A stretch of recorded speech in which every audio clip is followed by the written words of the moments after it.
Hello and welcome to the European Report. Here we are once again in the European Parliament in the heart of Europe here in Brussels.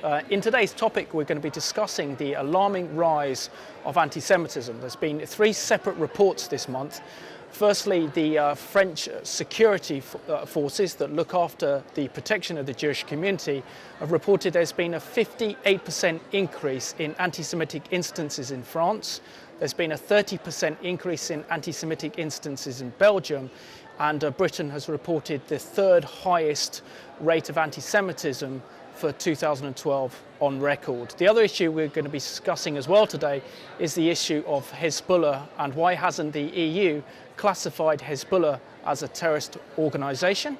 And the final issue we'll be discussing today is the issue of funding to the Palestinian Authority, and is European taxpayers' money really going to help promote peace in the Middle East? And today I'm joined by Thomas Sandell, the Executive Director of European Coalition for Israel, Charles Tannock, MEP, who's a Conservative MEP, and Daniel Schwammenthal from the Director of the Transatlantic Institute. So gentlemen, welcome to the programme today.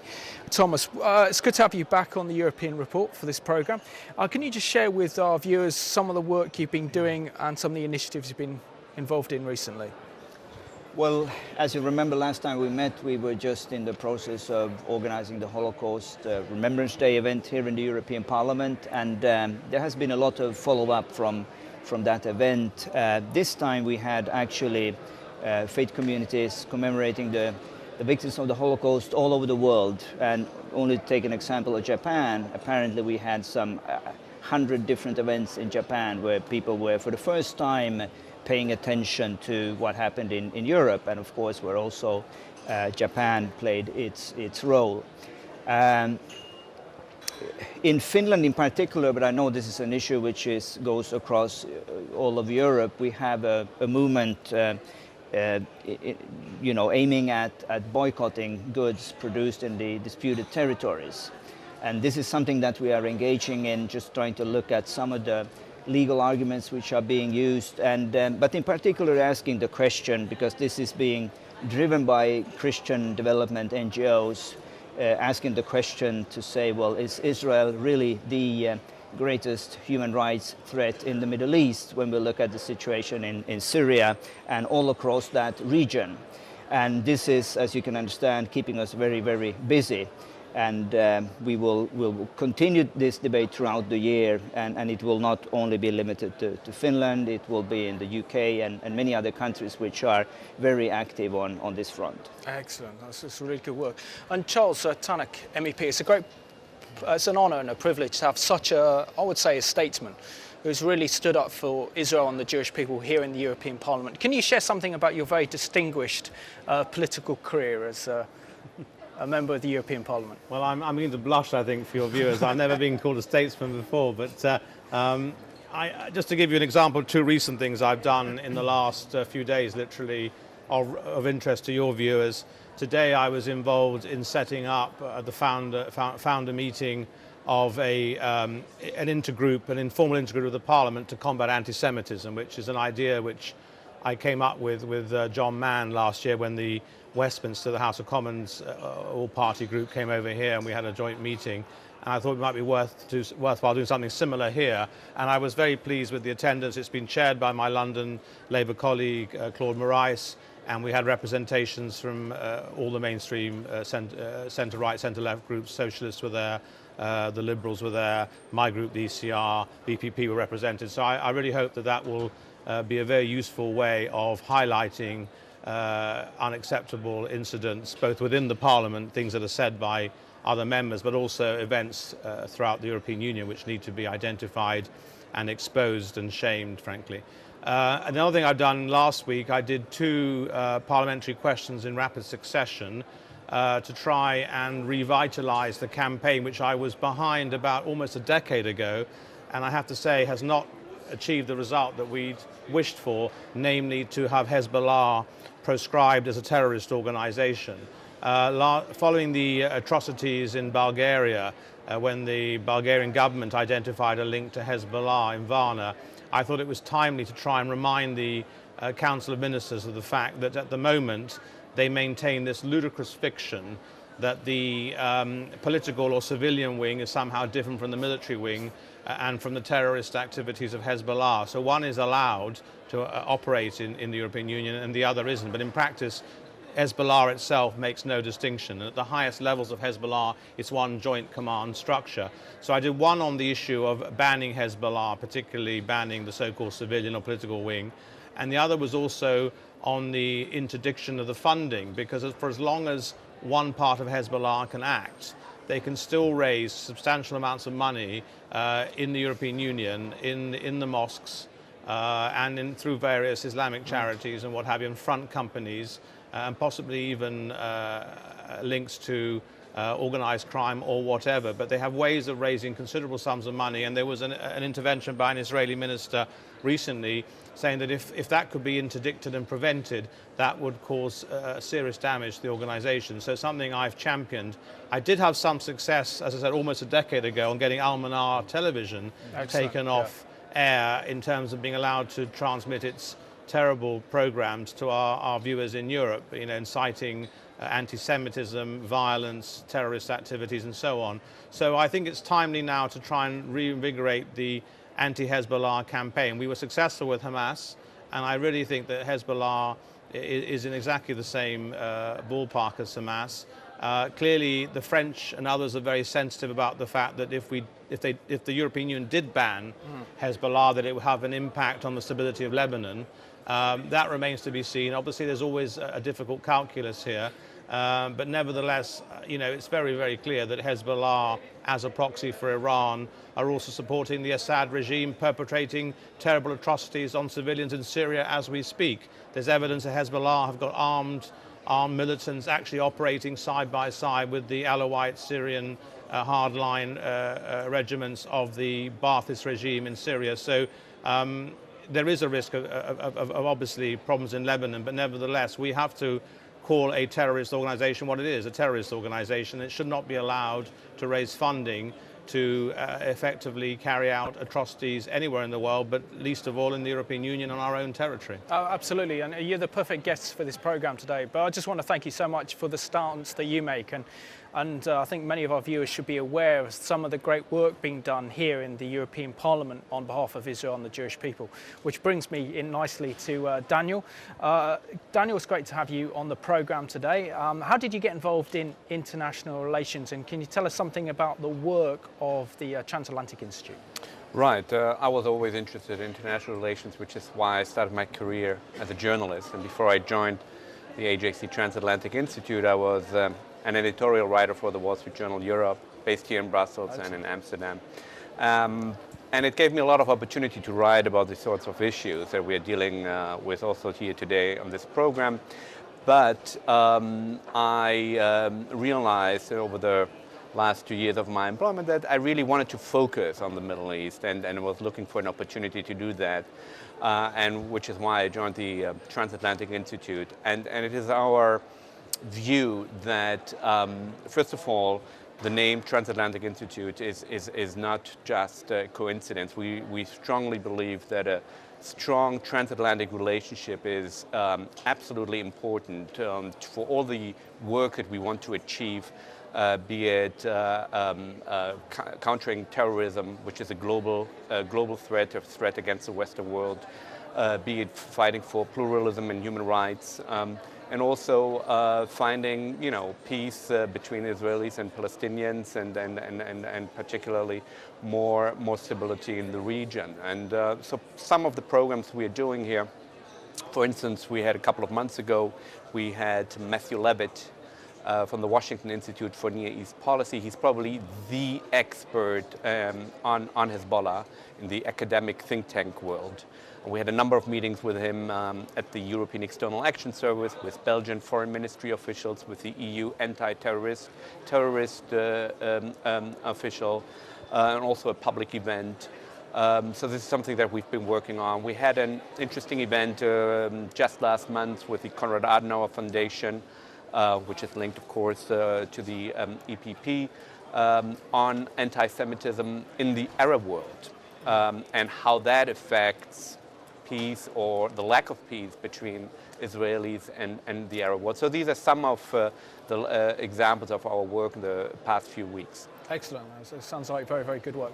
The first issue we're going to discuss today is the issue of anti-Semitism, particularly as we've seen that recent statistics for 2012 have seen sharp levels of anti-Semitism. Charles, I've got a few figures here, and these are the reports that have come out this month. That in France, according to the SPJC, which provides security for the Jewish community, they've reported that in France, anti-Semitic incidents have increased by 58% in 2012. Belgium's seen an increase in 30% in anti-Semitism. And also Britain has had its third highest record of anti-Semitism for 2012. What do you make of these statistics? Well, they're very worrying, disturbing, and very frightening for the communities who are on the receiving end of these threats to their security. I remember, again, I've been around a long time. I've been in this parliament now since 1999, but I remember about, again, I think 11 or so years ago, there was a report done by one of the EU devolved agencies, and it was called the Agency in Vienna for, I think it was racism, xenophobia, I think it was then called. And they had a report on anti-Semitism, which they then tried to bury, and they didn't want to publish it. And one or two of us at the time who were active on issues to do with the funding of the Palestinian Authority, who also had concerns about anti-Semitism, insisted it did come out. And that was the beginning of a rise that they were beginning to detect. It was buried because, and I don't know how to put this, but because it wasn't necessarily always the sort of usual suspects of far-right sort of, neo-fascist or Nazi, neo-Nazi groups or whatever. Sometimes it was within second and third generation immigrant groups from the Maghreb. And that was obviously a delicate issue and had to be handled. But I don't think you could have buried the facts. You have to know where the problem is and how you can combat it and how you can try and, as it were, bring education to bear and bring influence to bear. And we saw the terrible murder in France only last year of, by that fellow whose name, I can't even remember his name though, but it's probably an infamous name one doesn't want to remember. Again, I think he was second generation Algerian French who murdered a child, in cold blood. I mean, absolutely horrendous stuff. So this is a real problem, and it's a delicate problem. We're all aware of it. I do not accept that the Middle East conflict between Israel and the Arab world can ever be used to legitimize or excuse any kind of behavior between a diaspora community from the Arab world living in our countries as an excuse to attack European Jewish citizens. That's unacceptable. And I think every politician, rightly and roundly, even those who were no friends of Israel, condemned it. So I think that is quite heartening in a way. And I hope that child and the adult who were killed last year, their lives won't be lost in vain. I hope something can be done in France. It's clearly a problem in France. It's clearly a problem also in Belgium, but this problem's been around for about a decade, because I remember 10 years ago these incidents were being reported, particularly in Belgium, particularly in Antwerp, and also in France. So we've seen an escalation over the years. People need to have some innovative thinking on how we can try and address this issue, and maybe we need to have people going into the schools. In the areas where there are large numbers of individuals of North African origin, and say, and teach about the danger of racism, xenophobia, anti-Semitism. We need to think of where they're getting this propaganda from, where's the brainwashing coming from. These are just some suggestions, but if I had an easy answer, the problem would have gone away. And it's 10 years on, I'm having the same conversation as I'm having a decade ago, which is very, very worrying. It's very worrying. And Thomas, what do you think are these underlying causes for what we're seeing as an alarming increase in anti-Semitism, anti-Semitic attacks, and yet at the same time there's greater Holocaust education and awareness? Well, again, I agree with Charles. If I had the easy answer, I would probably be nominated for the Nobel Peace Prize by now, and I wouldn't be sitting here. Yeah. But seriously, I always said this on the program, and I believe it's important to stress it. Anti-Semitism seems to come in all shapes and forms. And I believe, in particular, as we are a Christian organization, it's perhaps more fitting and appropriate to look in the problems in the Christian circles. And we know, of course, that the problems in the 1930s were not coming from a Muslim communities. They came from a very civilized European culture, which many people would call Christian. So I believe what we take as an honor as a Christian organization is to look and in our own circles and see, well, are these same ideas floating around here as well as they are in other pockets of society? Just to give some rather alarming examples, I come from Finland, as you know, and we have one of the smallest Jewish communities in Europe. Nevertheless, what we see right now is new expressions of anti-Semitism, things which we have never seen in Finland. Remember, Finland is a small country, it's a stable society. We haven't been hit by the financial crisis in the same way as Hungary or Bulgaria or Greece. I think in the cases of Greece, which is mentioned often, or Hungary, where a member of parliament is suggesting that they should try to start identifying Jews again, mark the Jews. You can perhaps look at it and say, well, when we have a deep financial crisis, this is something which happened in the 1930s, it's happening again. We're looking for the scapegoats, and for some reasons the Jews tend to be very good scapegoats in this European climate. But nevertheless, my point is to say that if we look at the other end, stable society with no real financial problems, still will see these new rise of even old anti-Semitism. There is a case now with the Finnish state prosecutor when they are looking at a free handout magazine which is being distributed by a supermarket chain, where you can read about the same theories that the Nazis had in the 1930s. And this is being circulated in supermarket newspapers. So, and this is in my country. So I guess what I'm saying is that the question is complex, the problems go very deep. And there are different origins, as you say, in countries like Hungary, where Jobbik and the extreme right, it's very much a resuscitation of the 1930s type of virulent, extreme nationalism, xenophobia, and racism. In other countries like France and Belgium, it's a different phenomenon, which seems to have some cross relationship with the excuse of what's happening in the Middle East. And so it is a complex phenomenon, and it needs to be looked at from different angles. But as was pointed out, and as you pointed out, we've tried very hard just education and awareness. Perhaps we need to be more proactive now and actually send people into the schools and talk to the kids, really. Yeah, I think that's the way forward. And Daniel, what was your impression of these reports? And do you believe that leaders of the European Commission is fully aware of these figures? And secondly, do you believe that our leaders within the European member states are actually dealing with this issue rigorously enough? Well, I surely hope that people in Europe and in Brussels and around the continent are aware of these figures. They are absolutely horrendous, and it's quite interesting. If you look a little bit deeper into the data of the French report, which was actually done in coordination with the Interior Ministry, and it's the Interior Ministry figures that recorded something like 175 hate crimes in France last year, out of which 96 were anti-Semitic in nature.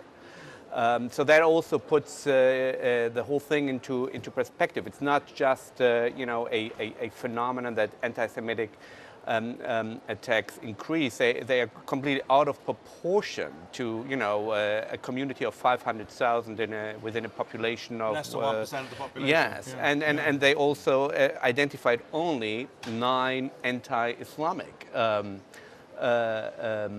attacks. Now, every single xenophobic attack is one too many, but again, this puts it into perspective. This fear of naming many of the culprits in Western Europe of anti-Semitic attacks unfortunately come from within the Islamic immigrant community. And there's a sort of fear understandable fear that by being too loud about it, one might stoke xenophobia vis-a-vis this community. Most of the people, of course, are completely innocent of these crimes. But it shows that this fear is perhaps a little bit overblown with only 9 of these attacks, and even though there are, something like 4 or 5 million people in the Muslim community, I think without, as Charles said, without really being honest about the problem, I mean, the first order is to identify the problem, otherwise we won't be able to solve it. And if we try to sweep it underneath the carpet, we will definitely not be able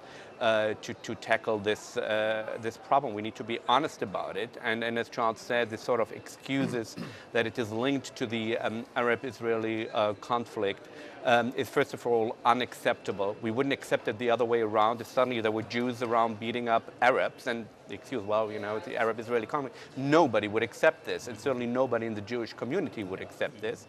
But it's also ahistorical. Anti-Semitism, unfortunately, in the Arab-Muslim world, is not a result of the Israeli-Arab conflict. It's one of its causes. If we look back at history, particularly the history of the Mufti of Jerusalem, the Palestinian leader during the 30s, who was a Hitler collaborator who spent the war years in Germany, in Berlin, as Hitler's guest. We have, unfortunately, what started back then, a very, very odd mixture of combining certain elements of anti-Jewish thought that existed in the Islamic world mixed with European 20th century genocidal anti-Semitism. And this is the brew, so to speak, that the Mufti helped to create, and we are still suffering under these from these results, as this has become really the trademark of radical Islamists throughout the world, and jihadi phenomenon, whatever, however you want to categorize it. And so we have to stand up and clearly name the culprits and speak up against. That's the very basis of any sort of policy. And support the moderate Muslim leadership who are condemning it, because sometimes they have to be very brave, because some of these radical extremist jihadi groups are extremely unpleasant and aggressive, and they also bully and put enormous pressure on these moderates. And we need to put all our weight behind the moderate voices, the reformists, the voices of common sense and moderation, who are, the imams will stand up and say, no, this sort of language is unacceptable. And that's what we need to do. Absolutely. Many more Muslims die from Muslim terrorism, from jihadi terrorism, than non-Muslims. So if we don't stand up and provide this sort of security and forum for people within the community to speak up, then they will be all alone and will not be able to confront this threat. And Thomas, following this line of argument we have here, do you think that one of the key issues of why we're seeing an increase in anti-Semitism is because it's easy to recognise the former Nazi-style far-right anti-Semitism, because Europe, we saw the devastating consequences of that during World War II, in which over 6 million precious Jewish lives lost their lives at the hands of the Nazis in the Holocaust. But this new form of anti-Semitism that's coming in from immigrants from the Arab world and from North Africa has a whole load of complex issues attached to it, and fear and political correctness is one that's enabling us not to actually tackle this subject. I agree with everything that Charles and Daniel have been saying so far. I would like to add one more element. I've sometimes called it sophisticated anti-Semitism, because it doesn't come in the usual, neo-Nazi or Islamist shape and forms, but it comes through the most sophisticated elements in our Western societies. You may call it liberal, you may call it left, it could be anywhere. Just to give you an example, I think most people have heard about the city of Malmö in Sweden by now, where in 2009 the mayor of Malmö could not guarantee the safety of the Israeli tennis team to play a Davis Cup match in Malmö. Which is very odd. Again, I mean, the Israelis, they play all over the world, but in Sweden, in this Scandinavian idyll of safety and brotherhood, they couldn't guarantee the safety of an Israeli tennis team.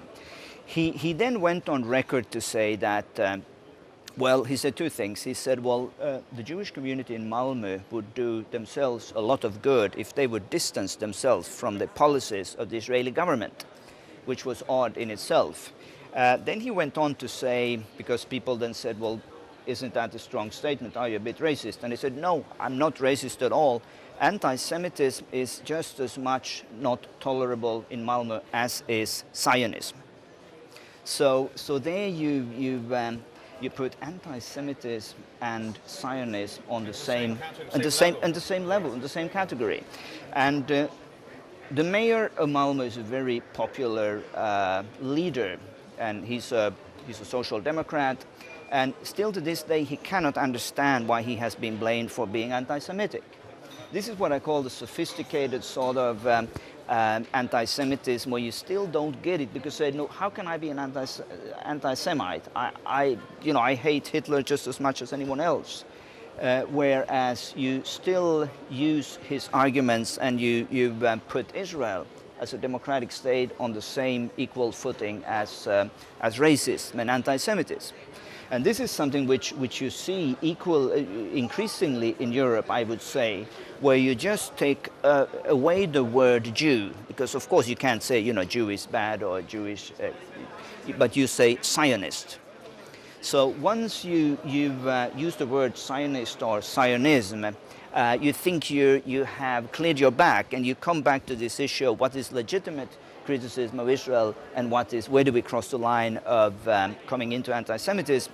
And I know I was at the same meeting as Charles earlier today, and I believe this is one of the issues that you probably will have to face. Where do you draw the line? Is it acceptable just to say that Zionism equals with anti-Semitism? I wouldn't think so. To me, that's not acceptable at all. No, that's not acceptable at all. Zionism is the right for a Jewish state, as far as I can see it. It's the right to establish the homeland for the Jewish people. Right. I mean, obviously, there may be some Zionists who are extremists in the way they want to set about that, and I would condemn that. They use violence against innocent people. But Zionism as a concept is building a homeland for the Jewish people. Anti-Semitism is about condemning you for your birth or your religion or your ethnicity. Right. That's the way I distinguish about it. I mean, that's not a very sophisticated analysis, but that will be a working definition as far as I'm concerned. Perhaps I could add one question, one element to the case of Malmö, because also what you hear, and I heard it in Sweden, I was there a few weeks ago, you then hear and say, well, why is it that we are talking so much about Malmö? And you then hear it from the most highest political level to just a man on the street that you happen to talk with, and he said, well, it's the Jewish conspiracy. It's these Jewish, very powerful networks around the world who have brought this against Malmö, who has brought it against the mayor of Malmö. And I think this is a new, it's not new because we heard it in 1930s again about the Jews who are controlling everything in society. But the fact that you hear it said and stated in Europe today in 2013, for me is quite scary. And Daniel, I just want to bring you on board on this one. How does the Jewish community here feel in Belgium about what is now a 30% increase in anti-Semitic instances here in Belgium? Look, I mean, they are of course concerned and worried. There have been a number of, luckily no murders in recent years, but there were, school children who have been beaten up here in Belgium, or bullied simply for being Jewish or being, seen as representatives of the State of Israel. And it's a terrible situation.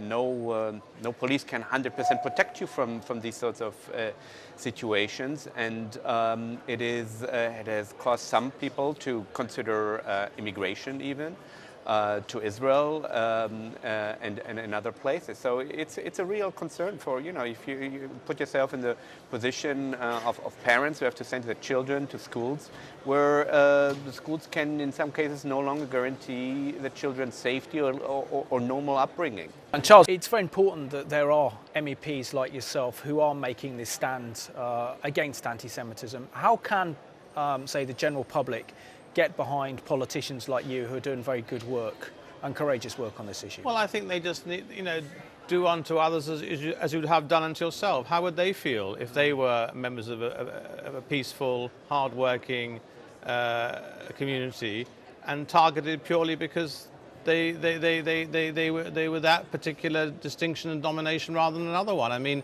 it's barbaric, and you have to appeal to people's common sense and people's sense of humanity. I mean, clearly there has been you would have thought that the European public would have learnt their lessons from the horrors of the Second World War. And I think, a post-war generation set about constructing the European project for all its good things and bad things, partly never to go back to the horrors of what we saw in the 1930s. But, 3 generations on, and people are forgetting about those horrors and are playing with fire because, European societies are very complex constructions now, multicultural and diverse, and it would be devastating if the sort of evil rise of nationalism and xenophobia were to really infect our cities. The consequences aren't worth thinking about. So I think hopefully most people will come to their senses. We talked about, earlier on I was talking about the Italian elections with another news program, and fortunately the protest vote seems to have gone to a comedian. I think we can live with a comedian, although I'm very worried about the economics of what it means for the Italian fiscal program. But it'd be much more worrying, of course, if you see a rise in parties of the extreme right, extreme nationalism, with extremely xenophobic agendas. We've seen a little bit of that, as I said, in Hungary with Jobbik. In Britain, I have to say I'm reassured by the fact that the BNP vote has actually collapsed in the last few years. We had 2 BNP MEPs elected 4 years ago, and it's highly unlikely that they will be re-elected. But it would appear that vote has now shifted to UKIP, which clearly is not.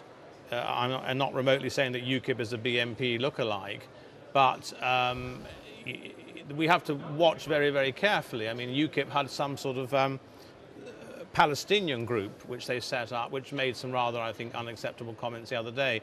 So there's a danger of these sort of broader coalitions on the hard right encompassing people with some really quite extreme views as well. So I think one of the purposes of the all-party political group which set up today is to monitor events and to inform the political class and the general public and to condemn.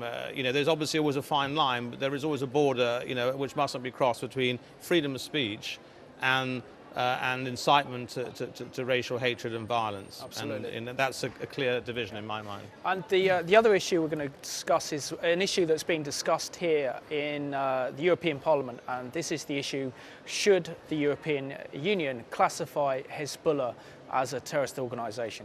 Charles, I'm going to come back to you on this one because I know that you've done a lot of work on this issue.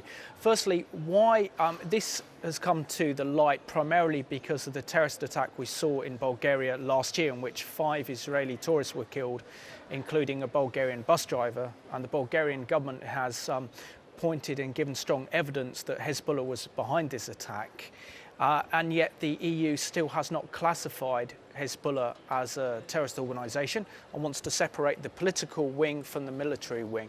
Can you tell us why the EU wants to keep this in place and why they haven't labelled or classified Hezbollah as a terrorist organisation? The EU ultimately is the lowest common denominator of the views of all the member states. Within the EU there are countries like the Czech Republic, like the United Kingdom, who I think would support banning the entire Hezbollah organisation. There are other countries like France, with its historical connections to Lebanon and to Syria, who have been extremely reluctant because they take the view that because Hezbollah is a very large, well-organized political movement within Lebanon, was in coalition with the government, has a large presence in the parliament, is extremely well armed and so on and well organized, that would make it impossible to have meaningful dialogue with Hezbollah as an interlocutor in Lebanon. So, I mean, I can see their arguments from the Middle East political perspective up to a point, But ultimately, any organization which is carrying out terrorist activities anywhere in the world, and particularly on the territory of any member state, including Bulgaria, as far as I'm concerned, should be called what it is, a terrorist organization. And we shouldn't be allowing 1 cent or one UK penny of our monies from our continent to end up in the hands of people who wish to perpetrate atrocities on innocent civilians. Yeah. And Daniel, can I want to bring you very much involved in this one? Can you tell us something about the about Hezbollah as a terrorist organisation known in Arabic as the Party of God? But why does Hezbollah pose such a threat to the security of Europe and the destabilisation of the Middle East?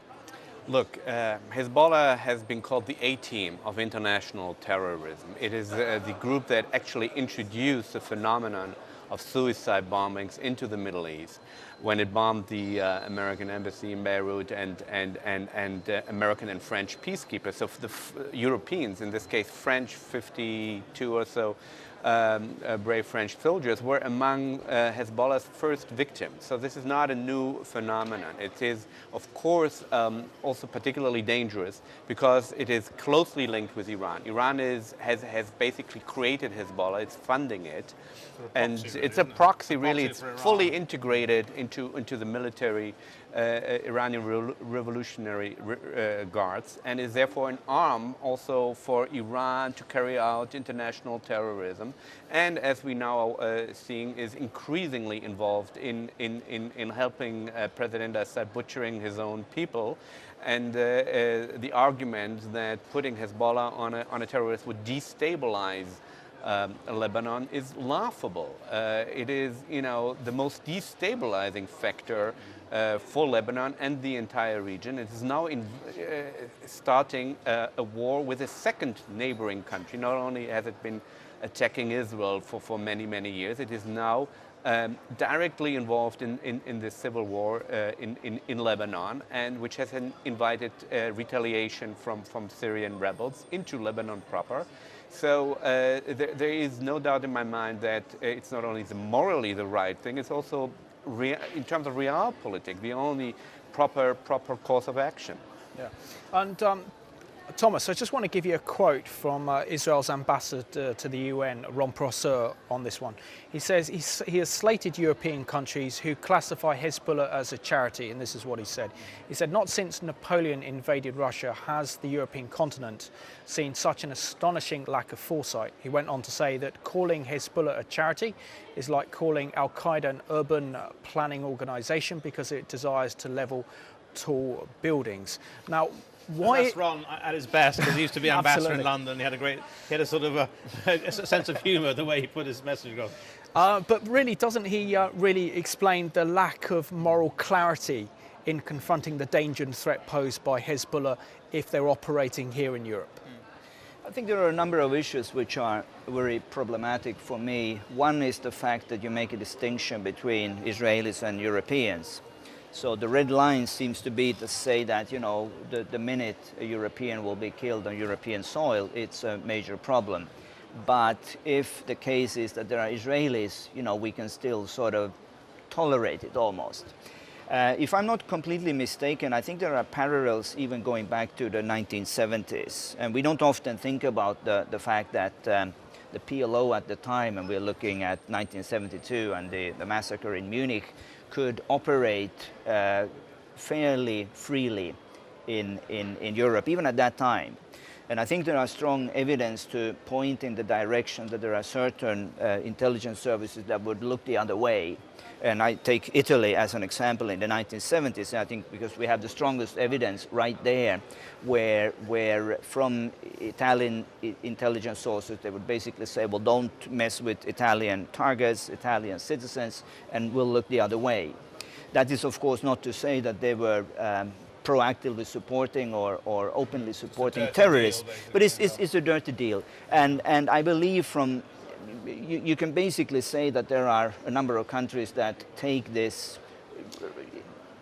this line to say, well, as long as you don't touch our targets, we can look the other way and we can make a deal. And I believe this is something where we would have to hear a very clear political message from this parliament and from national parliaments and from governments to say that we cannot make a distinction between citizens, non-European and European citizens, and we need to call a spade a spade. I don't think there should be a long academic discussion as to whether Hezbollah is a terrorist organization. As Daniel said, it's the A-team of terrorism. And it's long overdue that Europe would say this clearly, and I wish, of course, that there would be many more like Charles in our parliaments who would have the spine to say this. Absolutely. And Charles, you have to leave us very shortly, but can I just give you one last question before you go? And this is regarding the British government's position of classified Hezbollah into the political wing of Hezbollah, which is seen as legitimate, and the military wing, which is not.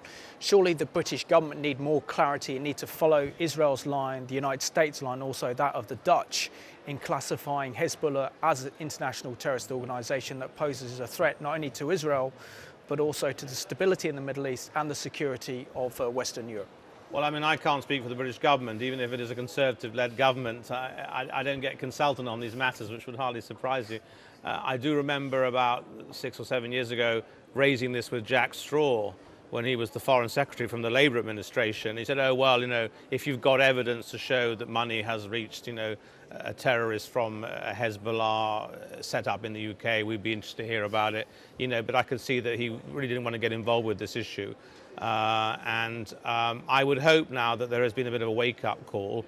I think there is certainly an appreciation in the British government, and in fairness, at the end of the previous Blair government, that Iran posed the most serious global security threat in terms of their quest for nuclear weapons, and clearly an existential threat to the state of Israel.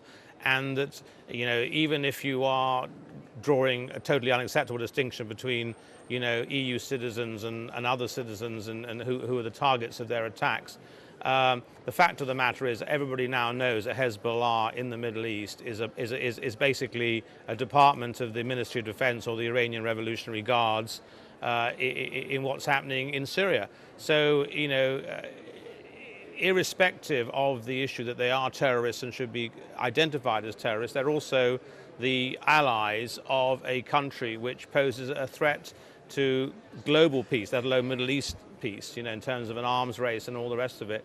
So there's every reason, there's absolutely no reason in my view, from our own foreign policy and security and human rights concerns to allow them to operate with impunity within our own jurisdictions. So, you know, no to Hezbollah, and I've been saying that for over a decade, and let's hope that 2013 is the year in which they are finally banned. Let's hope so. And Charles, I just want to thank you so much for being our guest here on the European Report, and thank you for your courageous stance on these issues.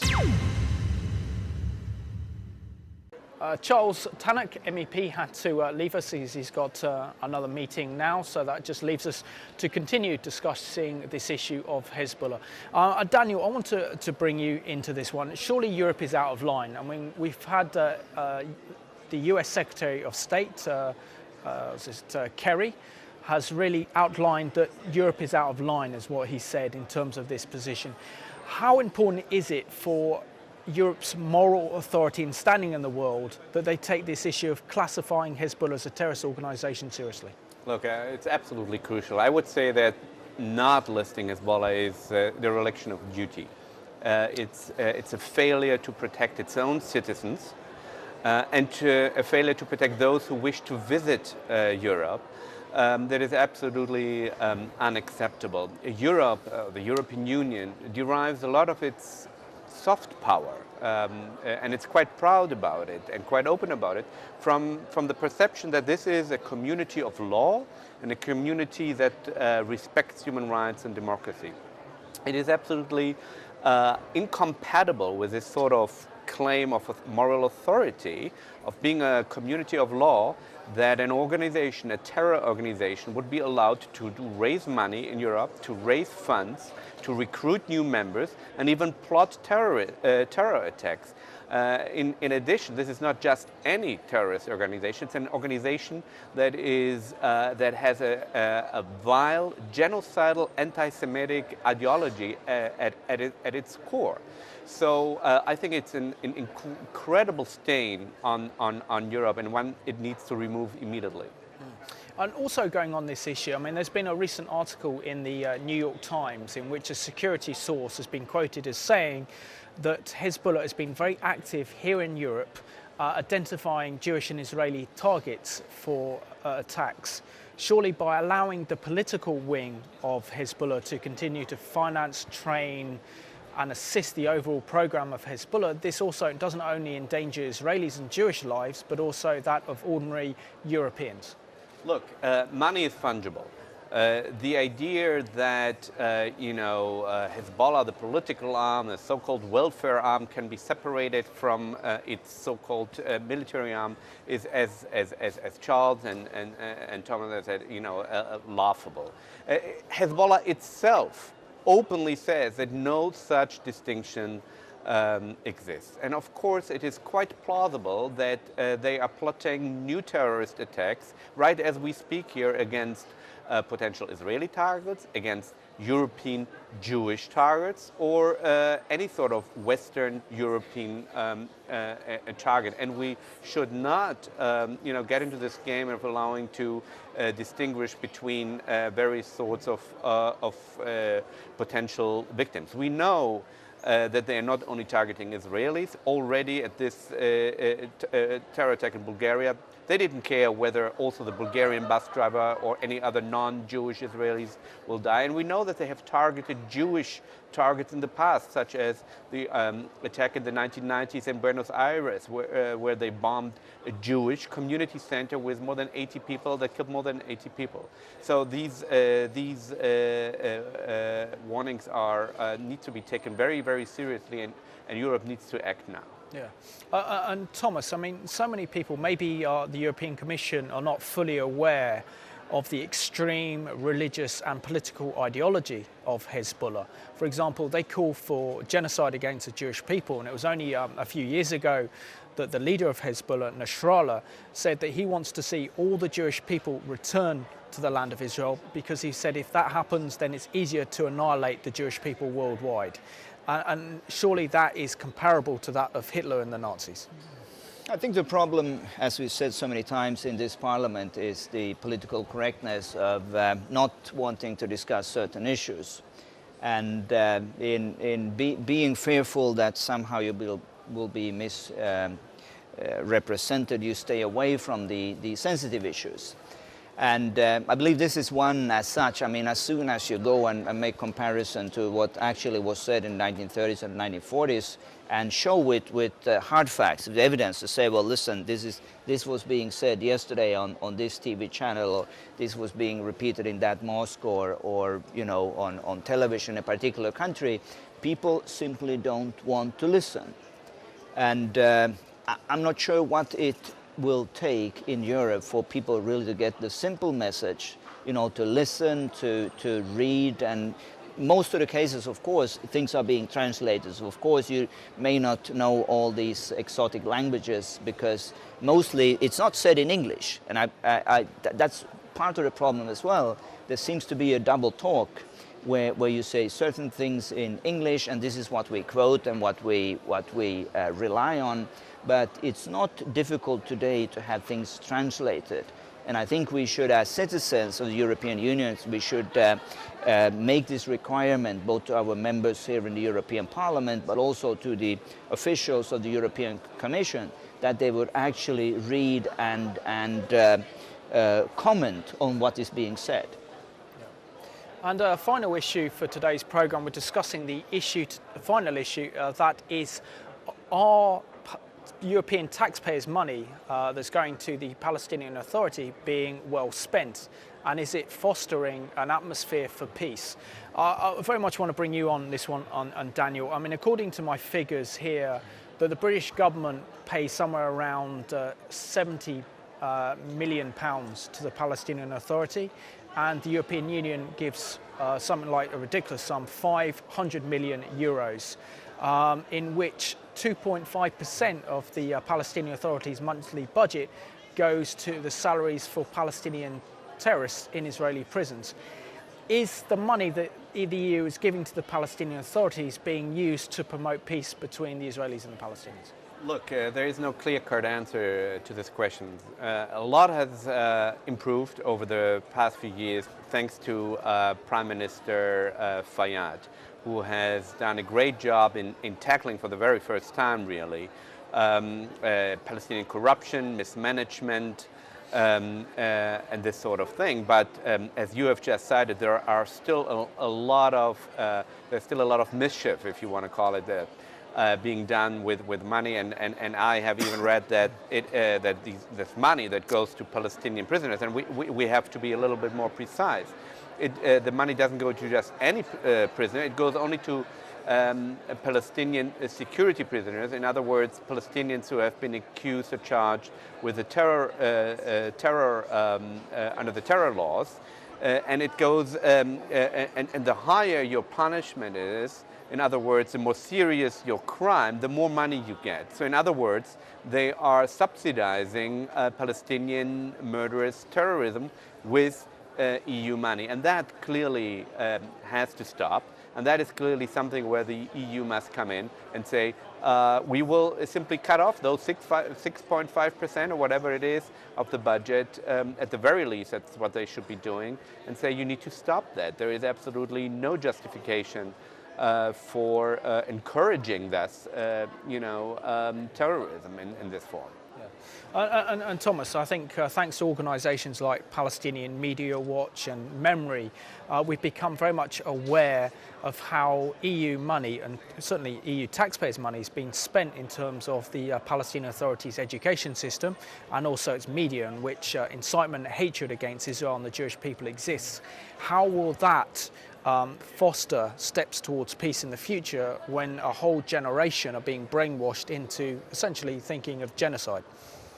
Well, I think there are two issues at least, and I think this is probably where I would, for the first time, disagree slightly with my friend Daniel. I tend to be more pessimistic when it comes to the management of EU funding by the Palestinian authorities. And if the reports which we hear from Israel, and they are, well, not only from Israel, but from the Palestinian side, if they are true, there seems to be a huge mismanagement and nepotism from the Palestinian leadership's side. And it's interesting because I almost feel a bit guilty pointing this out, and I did it I think it was last month. I saw one of the most prominent members of this parliament, and I mentioned to him, because I just been speaking with someone who had the hard facts, and he looked at me and he was upset. He said, well, why do you always have to go after these guys? You know, this is the only thing we have, and these are the best people we have right now. Are you telling me that they are corrupt? And I said, sorry, don't shoot the messenger.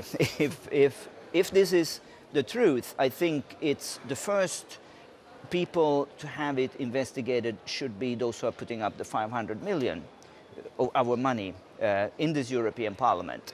Let's hope that this is not the case, but evidence seems to be pointing in this direction. To give you a little bit more of a daily example, last time I was in Jerusalem, I had an Arab Palestinian taxi driver.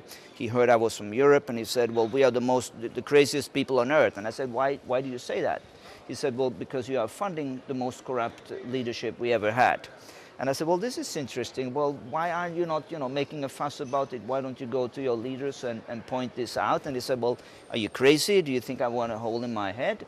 And so he sent a very strong message back to Europe and back to me as a, politically active and a taxpayer. We need to make these leaders even more accountable.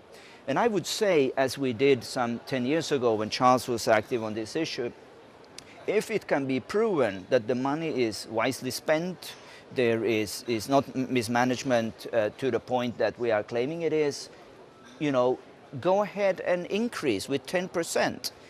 But also, then I come to the second point, if you can make a clear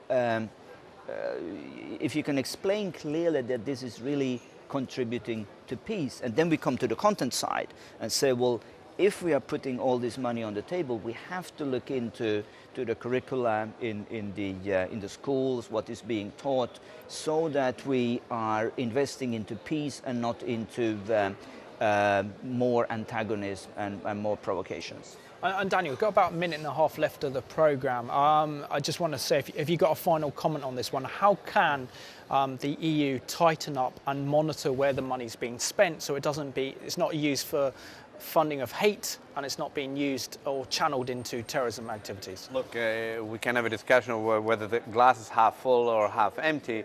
No doubt there is still a lot to be done for the Palestinian Authority to improve things, but I think there is clearly, particularly when one compares it with the leadership under Yasser Arafat and now with Salam Fayyad in control, there has been a great improvement, but they still have a long way to go. I think they have the tools to really look into what the Palestinian Authority is doing and funding, and I think this is the sort of more for more and less for less is, in essence, a new European policy, a new European neighborhood policy that the EU has declared that it wants to implement, not just when it comes to the Palestinians, but generally with particularly the Arab world, in order to foster real democracy, real pluralism, and they need to apply it very strictly also with the Palestinian Authority. Gentlemen, I just want to thank you for both of you joining me on the European Report today. Thank you very much. Pleasure.